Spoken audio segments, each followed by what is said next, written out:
Michael Roshen was the kind of man who didn't flinch. A self-made millionaire, real estate mogul, and collector of vintage watches, he had built his fortune with cold precision and ruthless instincts. But that night, he was shaking. Lightning flashed beyond the grand windows of his $12 million estate just outside Aspen, Colorado. The storm outside was nothing compared to the chaos unraveling inside. His 12-year-old daughter, Katie, lay unconscious on a velvet chaise in his private study. Her skin was pale, her breathing shallow. Just hours earlier, she'd returned from a weekend with his new wife, Irina, Katie's stepmother of just 6 months. Now, Michael was calling 911 with trembling hands. "She's not breathing right," he said, pacing. "My daughter, she collapsed. We need someone now." Minutes later, the front door burst open. Dr. Anna Barrow, a seasoned ER physician with a calm but commanding presence, stepped inside. She moved swiftly, medical bag in hand, her eyes scanning the room before landing on Katie. "What happened?" she asked sharply. Michael looked at Irina, standing nearby, arms crossed, face pale. She came back from their trip looking tired. Said she felt dizzy. 10 minutes later, she was on the floor, he replied. "I thought she just needed rest." Dr. Barrow crouched beside Katie, checking her pulse, prying open her eyelids. "Her vitals are unstable. Blood pressure's dangerously low," she muttered. "How long has she been unconscious?" Michael hesitated. "Maybe 15 minutes?" Without looking up, Dr. Barrow pulled out her phone. "I'm calling an ambulance to take her to St. Andrews. But I'm also reporting this." Michael froze. "Reporting what?" Dr. Barrow finally stood, eyes sharp. "This isn't a fainting spell. She's showing signs of acute poisoning. We need a full toxicology screen immediately." Irina took a step back. "Poisoning? That's impossible." "Is it?" Dr. Barrow asked, voice icy. "Because if what I suspect is true, this wasn't accidental. And the child is in real danger." As the sirens began to wail in the distance, Michael's phone vibrated. A text from an unknown number. "You should have been more careful. She knows." He stared at the screen. 1,000 thoughts ran through his mind. Who was she? What did Katie know? And why was someone trying to silence her? Whatever was happening, it had just turned into something much bigger than a medical emergency. The ER at St. Andrews Hospital was unusually quiet for a Saturday night. A strange, uneasy silence that seemed to mirror Michael's state of mind. As the automatic doors slid open and the gurney carrying Katie rolled in, Michael rushed beside it, gripping his daughter's small, cold hand. Irina followed behind, silent, her expression unreadable. Dr. Barrow barked instructions to the medical team like a general on the battlefield. "Hook her up to 4 fluids, run a full tox screen, blood work every hour. Page Dr. Ramirez from toxicology, tell him I want priority." Katie's unconscious body disappeared into the emergency bay as a flurry of nurses closed in. Michael stood in the hallway, dazed, replaying the text he'd received. "You should have been more careful. She knows." What did Katie know? And who sent the message? He stepped away and dialed his private investigator, Tom Riker, a man who used to work for the FBI and now handled sensitive problems for Michael's business empire. "Tom, I need you to trace a number. Urgently." He forwarded the message without further explanation. Tom didn't ask questions. Back in the waiting area, Irina finally spoke. "She was fine all weekend, Michael.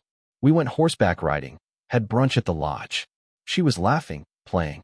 "I don't understand." Michael eyed her sharply. "What did she eat? Drink? Who did she talk to?" Irina folded her arms. "She barely touched her food.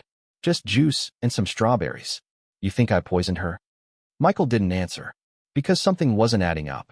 15 minutes later, Dr. Barrow returned with a grave look on her face. "She's stable for now, but we've confirmed it." Michael leaned forward. "Confirmed what?" "Ethylene glycol. Antifreeze," she said. "She ingested a large amount, likely in liquid form. Based on the levels, this happened sometime in the past 24 hours. Irina gasped. "But how?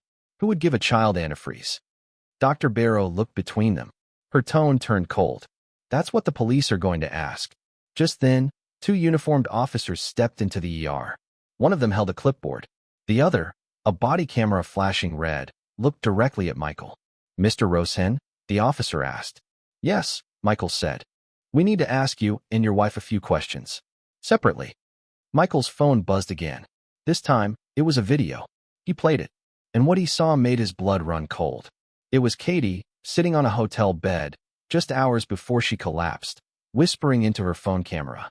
"If anything happens to me, tell my dad it was her. Tell him it was Irina." Michael looked up, his hands clenched into fists. His world, his perfect empire, had just been torn apart. Michael sat alone in a sterile, windowless interview room. The fluorescent lights buzzed overhead. Across from him sat Detective Carla Mason, a woman known for dismantling alibis and reading faces like open books. Her gaze was steady, unnervingly calm.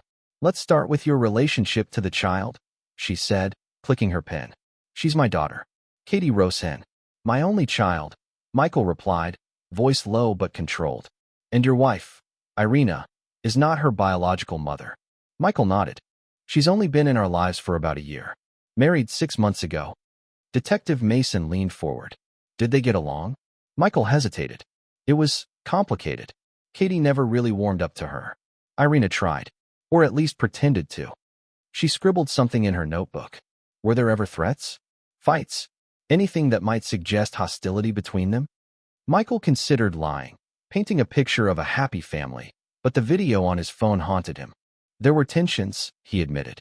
"Katie once told me she didn't trust her." Outside the room, Irina was in a separate interview with another detective.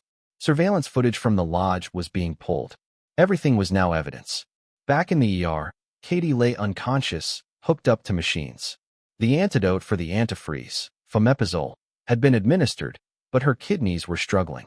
If she didn't stabilize soon, dialysis would be the next step. Or worse.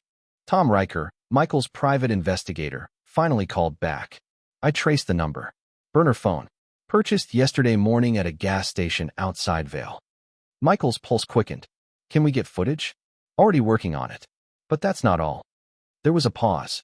I pulled Irina's background. "You're not going to like what I found." Michael stepped into the hospital courtyard, away from the cops. "Tell me." "She was married before. Twice. Both husbands died under strange circumstances. One fell from a balcony. The other had a freak allergic reaction. In both cases, she inherited everything." Michael's heart sank. His mouth went dry. Why didn't this come up in her background check? She changed her name after each marriage. You wouldn't have found anything unless you knew where to dig. Michael's mind raced. Was Irina a black widow? And had he just delivered his daughter into her hands? Back inside, Detective Mason received a notification. The forensic team had found something. A glass bottle, nearly empty, under the seat of Irina's car. It tested positive for ethylene glycol. As Irina returned to the waiting area, unaware of what had just been discovered, she smiled at Michael like nothing was wrong. But behind her, 2 officers approached. One pulled out handcuffs. The cold click of metal echoed through the hospital corridor. Irina turned sharply, her face twisting in disbelief as Officer Delgado pulled her hands behind her back. "You're making a mistake," she protested. "I'm his wife. I didn't do anything." Detective Mason appeared behind them, holding a sealed evidence bag containing the nearly empty bottle found in Irina's car. "This was recovered less than an hour ago. It matches the substance found in Katie's bloodstream." Irina's expression shifted. First confusion, then calculation. Michael stood frozen. He wanted to speak, to scream, but no words came out. His wife, the woman he had brought into his home, trusted with his daughter, was now under arrest for attempted murder. "Michael," Irina cried as she was led away. "You know I'd never hurt her. Someone is framing me. You have to believe me." He didn't answer. Not because he believed her, but because deep down, he wasn't sure what was real anymore. Hours later, Michael sat in the hospital chapel, empty and dimly lit. He stared at the flickering votive candles, lost in a storm of regret and rage. He'd built a life around control, of markets, deals, and people. But when it came to family, he had failed catastrophically. His phone buzzed. It was a call from Tom. "I got the lodge footage," Tom said. "You need to see it. Now." Michael returned to his car and opened the laptop Tom had left in the passenger seat. The video played, surveillance from the lodge where Irina and Katie had spent the weekend. It showed Irina, but not doing anything obviously suspicious. She looked normal, relaxed, even affectionate. Then came a moment that sent a chill through him. Katie sat alone in the dining room, sipping juice.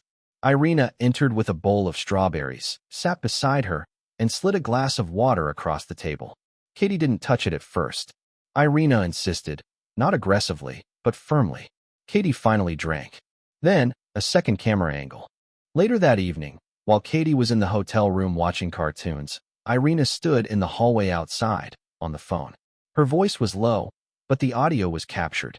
He doesn't suspect anything, and the girl will be gone by tomorrow. Once it happens, I'll act devastated. He'll believe me. They always do. Michael's hands trembled. That was no framing. That was premeditated. Irina wasn't just dangerous. She was deliberate, calculated, and cold. And now she was in custody. But there was one problem. Katie was still unconscious. And the poison had done more damage than expected. A new doctor entered the waiting area later that night, holding a clipboard. Mr. Roshen, we need to talk. There's something else we found in your daughter's blood work, something unrelated to the poisoning. Michael stood, bracing himself. She's showing elevated markers for a rare condition, something genetic. Something you might want to be tested for too. Michael blinked. What are you saying? The doctor looked at him carefully. She might not be your biological daughter.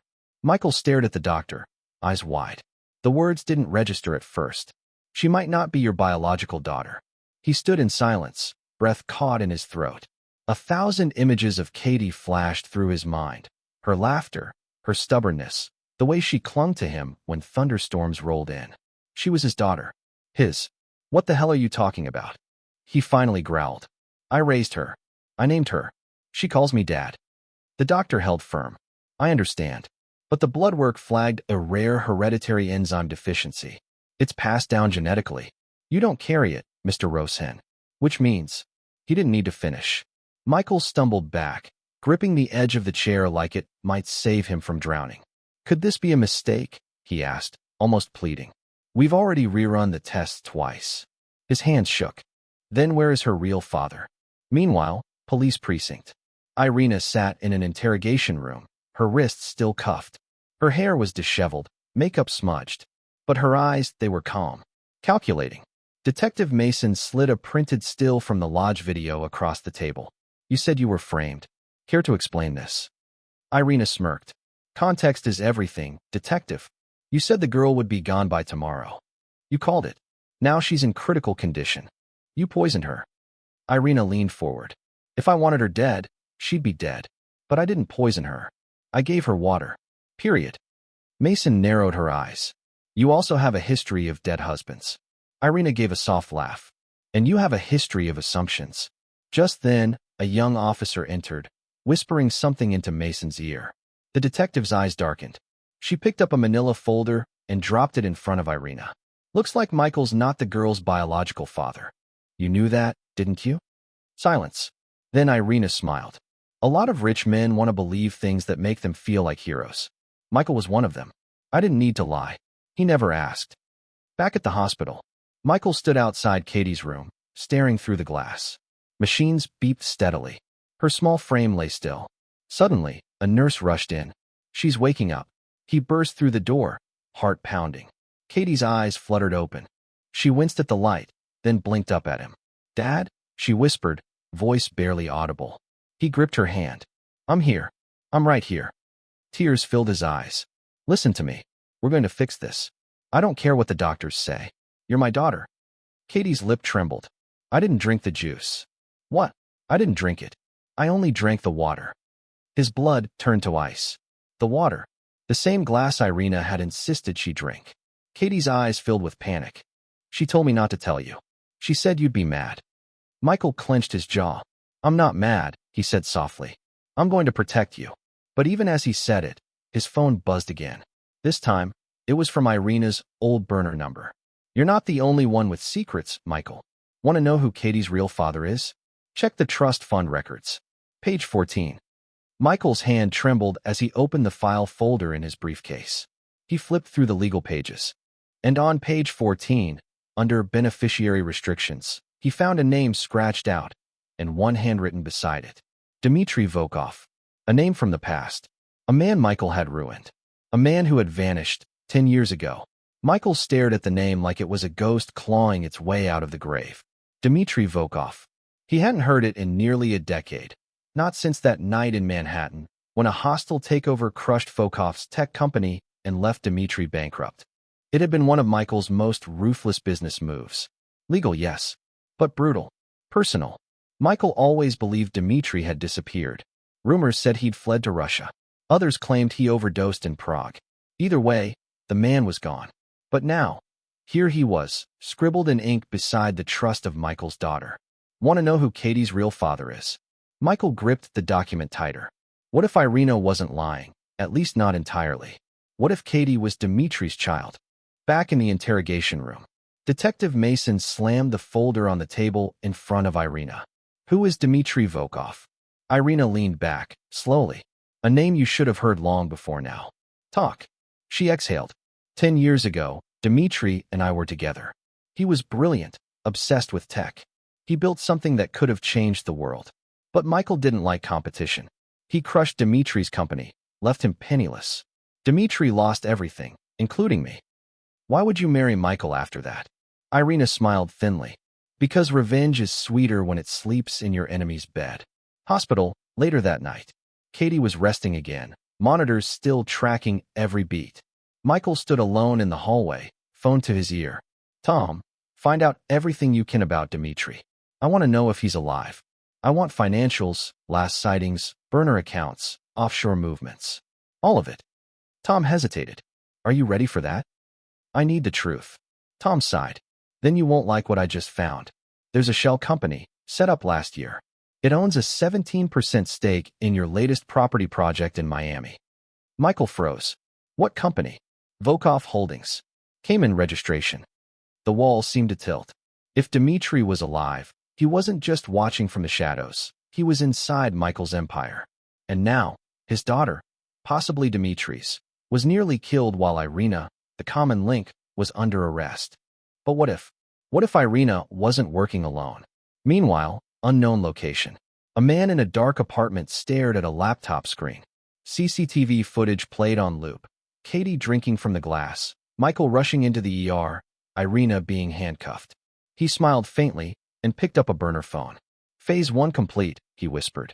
A voice answered in Russian accented English. Excellent. Now we make him choose. The girl or the empire. The line went dead. Why morning? The media had swarmed the hospital. Millionaire Michael Roshen's wife arrested in poison plot. Daughter in critical condition amidst explosive paternity twist. Who is Dmitry Volkov? The ghost from Michael's past resurfaces. The headlines were merciless. Paparazzi crowded the gates, drones hovered above, and a swarm of microphones waited like vultures outside the ER entrance. Michael was trapped, not by steel bars, but by a crumbling empire and a secret that threatened to shatter everything. Inside the hospital, his legal team arrived in a flurry. Lawyers, advisors, and a former crisis PR executive surrounded him in a private conference room. You have two options, said Melanie Glass, his attorney. Deny everything. Paint Irina as a rogue actor. Discredit the paternity claim. Or what? Michael asked bitterly. Come clean. Step down from the board. Divest from key holdings. Protect Katie at all costs. Michael looked out the window. Down below, photographers snapped pictures of the ambulance that had just pulled up. What if Dmitry's alive? He asked quietly. What if this is all part of a bigger plan? Melanie hesitated. Then you're already in checkmate. ER recovery room. Katie opened her eyes again, this time more alert. Michael sat beside her, gently brushing her hair back. Sweetheart, he whispered. Do you remember anything else? Anything strange from that weekend? She nodded slowly. The lady in the hallway. What lady? I saw her through the crack in the hotel room door. She was talking to someone. She said, we're not done until he signs. Did you see who she was talking to? Katie's brow furrowed. No, but she gave him a red envelope. Michael froze. A red envelope. Back in 2015, during the fallout of the Volkov acquisition, Michael had received one just like it. Inside was a single sheet of paper with the words, "You owe." He had dismissed it as a prank. Now he wasn't so sure. Later that day, Michael's estate. Tom Riker called from the estate, where he'd broken into Michael's locked office safe. I found something you're not gonna like, he said grimly. What now? A second trust. Not for Katie. For someone named AV. Dated 3 months before she was born. Same handwriting as Irina's application documents. It's linked to a private account offshore. Michael's voice dropped to a whisper. A.V. Tom exhaled. Dmitri's full name. Alexei Dmitri Volkov. The phone buzzed again. Another message. No number. Meet me. Tonight. 9 p.m. 703, Everidge Lane. Come alone, or the next envelope holds a bullet. Michael stared at the screen. It was time to face the ghost. The drive to 703, Everidge Lane took 40 minutes. Michael didn't alert the police, didn't bring Tom, didn't wear a wire. He came alone, just like the message demanded. The address led him to an abandoned textile factory on the outskirts of town. Rusted gates, broken windows, overgrown ivy choking the brick.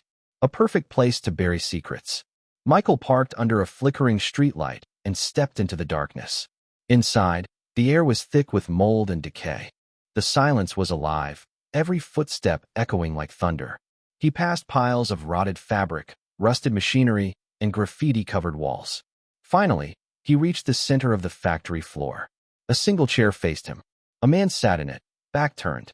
"You came," the man said, his voice aged but sharp. Michael's heart skipped. "Dmitri." The man stood slowly and turned. His face was thinner, his hair streaked with gray, but the eyes, those cold, analytical eyes, hadn't changed.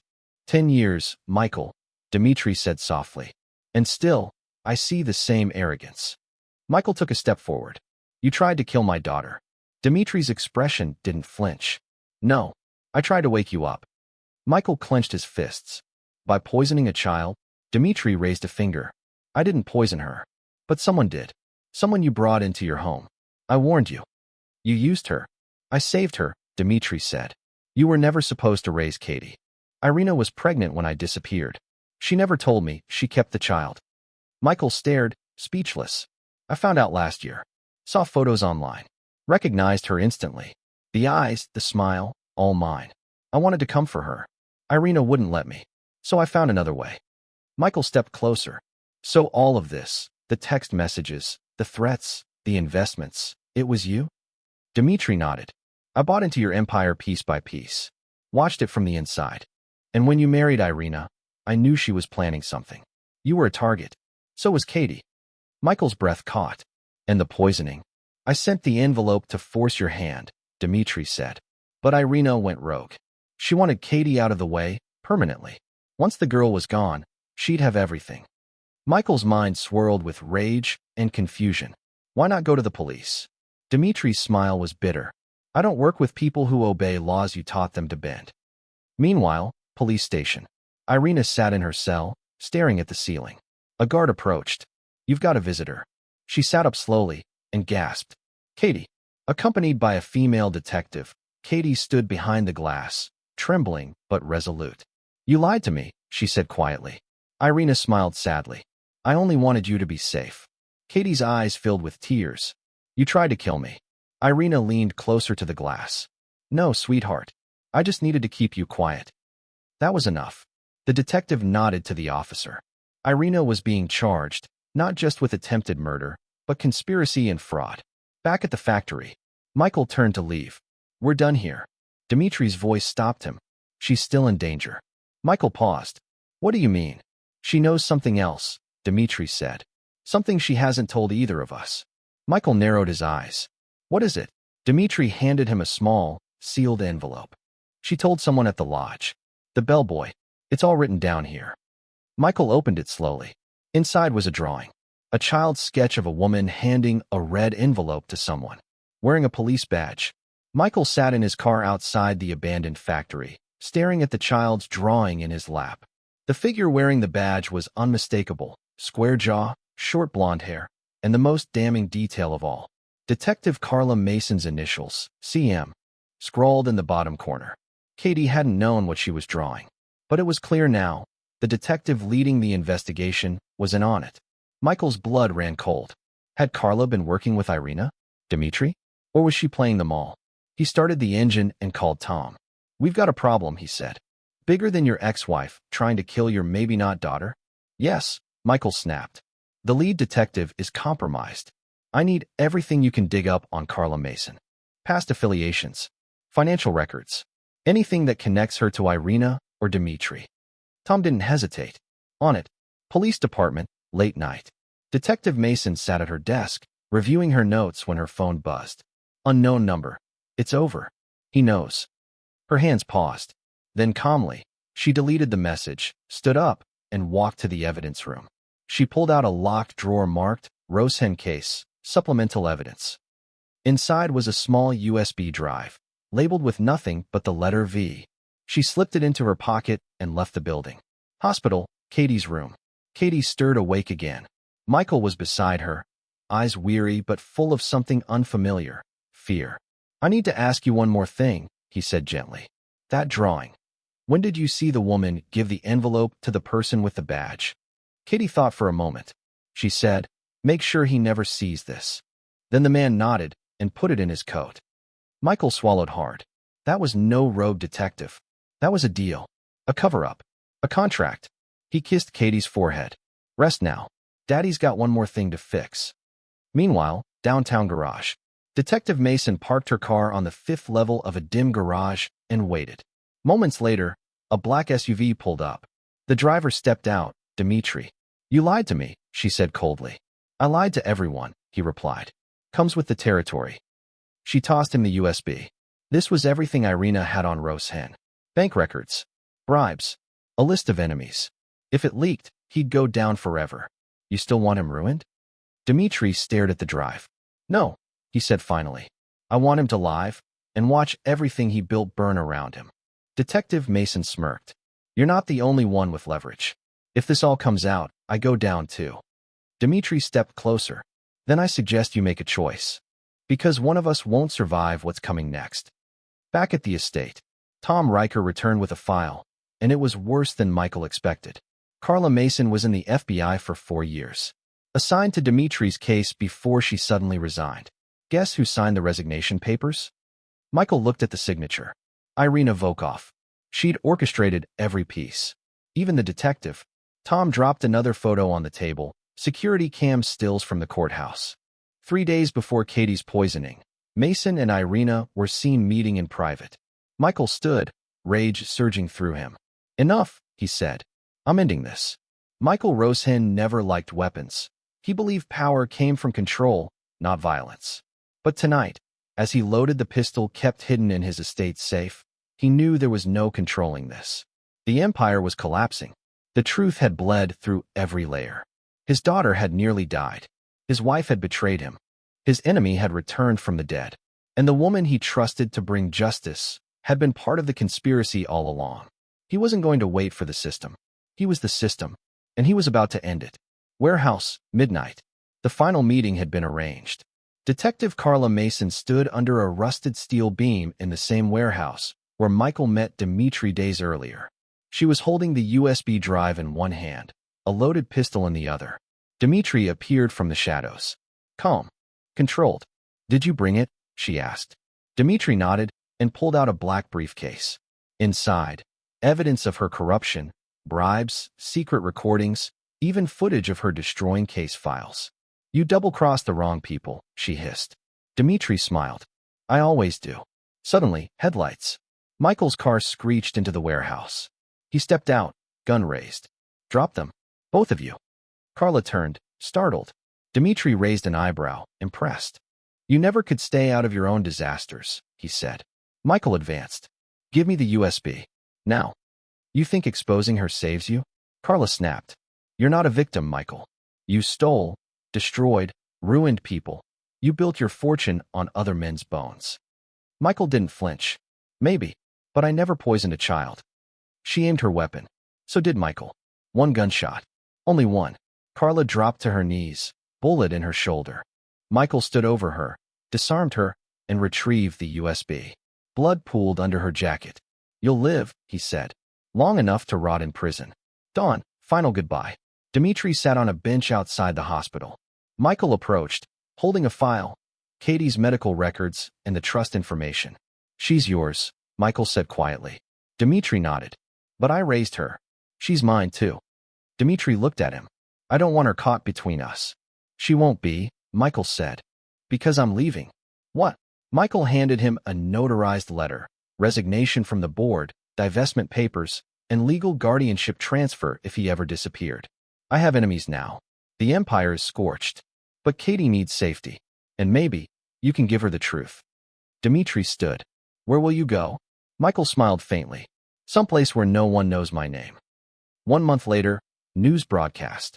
Breaking. Former tycoon Michael Roshen declared legally missing after last being seen boarding a private jet. In a stunning turn, custody of his daughter has been granted to tech innovator Dmitry Volkov, previously believed to be dead. Investigations into corruption, bribery, and attempted murder continue to unfold. Katie stood beside Dmitry on the porch of a quiet home in Vermont. She looked up at him. Do you think he's ever coming back? Dmitry smiled gently. Maybe someday. She nodded, then reached into her pocket and pulled out a small, broken watch, one of Michael's oldest. I kept it, just in case. The wind picked up. Somewhere far away, a man with no name stepped off a boat into silence, and the past burned quietly in his wake.